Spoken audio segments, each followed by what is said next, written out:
On Friday, we received better news than we expected about the state of our economy. We learned that we lost 247,000 jobs in July. Some 200,000 fewer jobs than we lost in June. In other good news, I was going to chop your arm off, but now I'm just going to punch you in the face.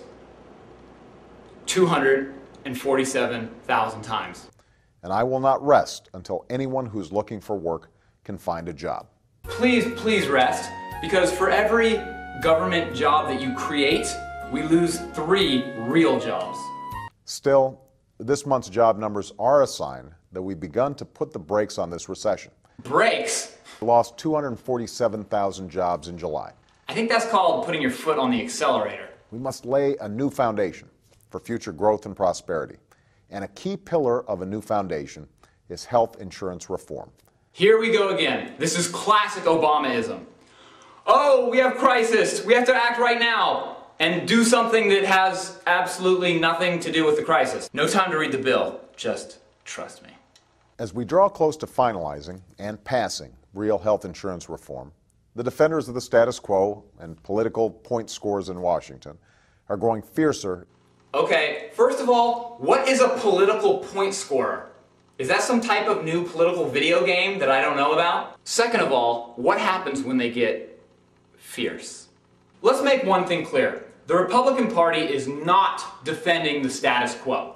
There are several reforms the Republican Party would like to see happen to make healthcare more affordable.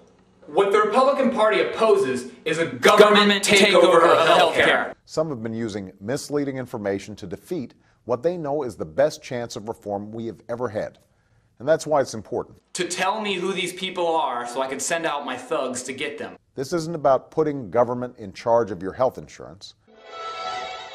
It's about putting you in charge of your health insurance. We'll stop insurance companies from denying coverage because of a person's medical history. Okay, this sounds good on the surface, but what does it really mean? Take me, for example. I'm a healthy, attractive young man, and I take care of my body, and my body takes care of me. And if you're an attractive young lady in the California area, maybe my body will take care of you. I'm Brian Barton's evil and unhealthy twin. I'm a crack addict. I enjoy meth. I'm an alcoholic. Not like a regular alcoholic, like I pour beer on the Cheerios, not multigrain Cheerios. Also, I enjoy suing doctors for fun and profit, and I'm a hypochondriac. Now, under Obamacare, insurance companies would be forced to charge healthy Brian and evil Brian the same amount. This would cause skyrocketing costs for healthy, responsible citizens such as you and me. In the end, the debate about health insurance reform boils down to a choice between 2 approaches.